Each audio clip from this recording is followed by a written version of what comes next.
But there may be a slight edge here. We don't believe anything that could be called wishful.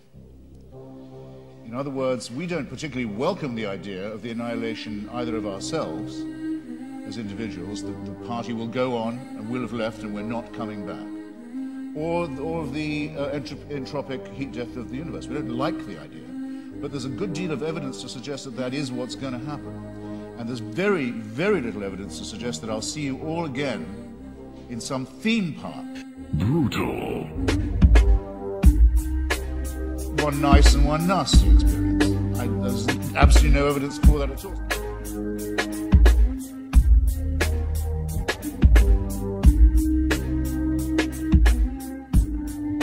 Okay, let me see. I don't think it's going to take 10 minutes to disprove the existence of God.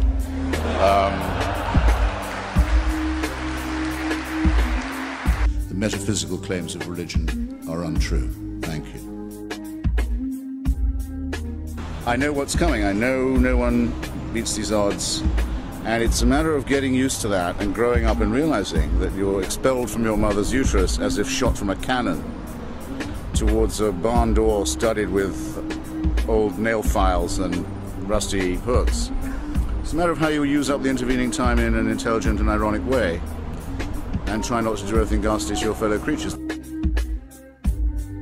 And I think it should be, religion, treated with ridicule and hatred and contempt, and I claim that right. It's considered perfectly normal in this society to approach dying people who you don't know, but who are unbelievers, and say, now are you going to change your mind?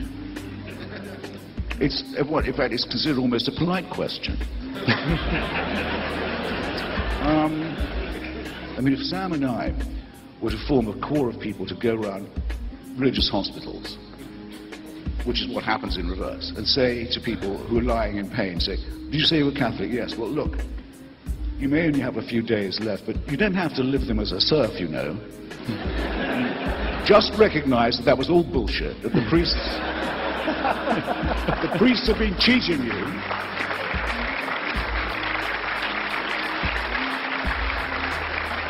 And I guarantee you'll feel better. I don't think that would be very ethical. Okay, but I think it would be something of a breach of taste. But if it's in the name of if it's in the name of God, it has a social license. Well, fuck that, is what I say. We don't want people to live without wonder or mystery, and in fact we thoroughly recommend. Take a look through the Hubble telescope. See if you can get over what you see, the unbelievable beauty and symmetry and majesty of what you'll see. And you want to exchange this for the burning bush?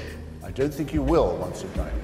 Read a page of Stephen Hawking on the event horizon, for example, and see if that isn't awe-inspiring enough for anybody.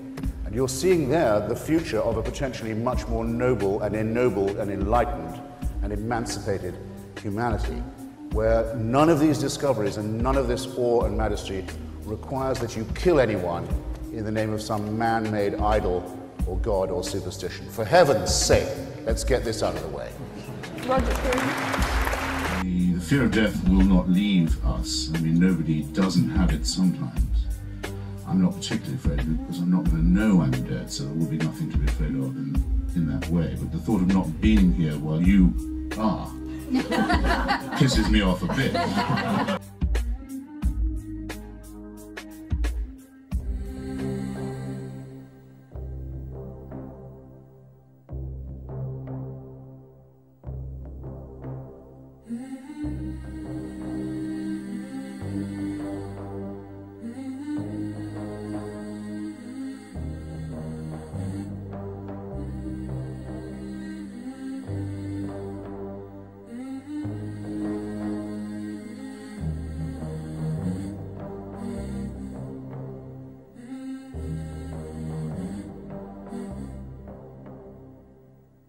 We have a number of questions, curiously enough, about your favorite things. One wants to know things you can't live without when traveling. And one person, one well-informed audience member, of course, wants to know what your favorite whiskey is. Well, I don't see what the difference between the two questions.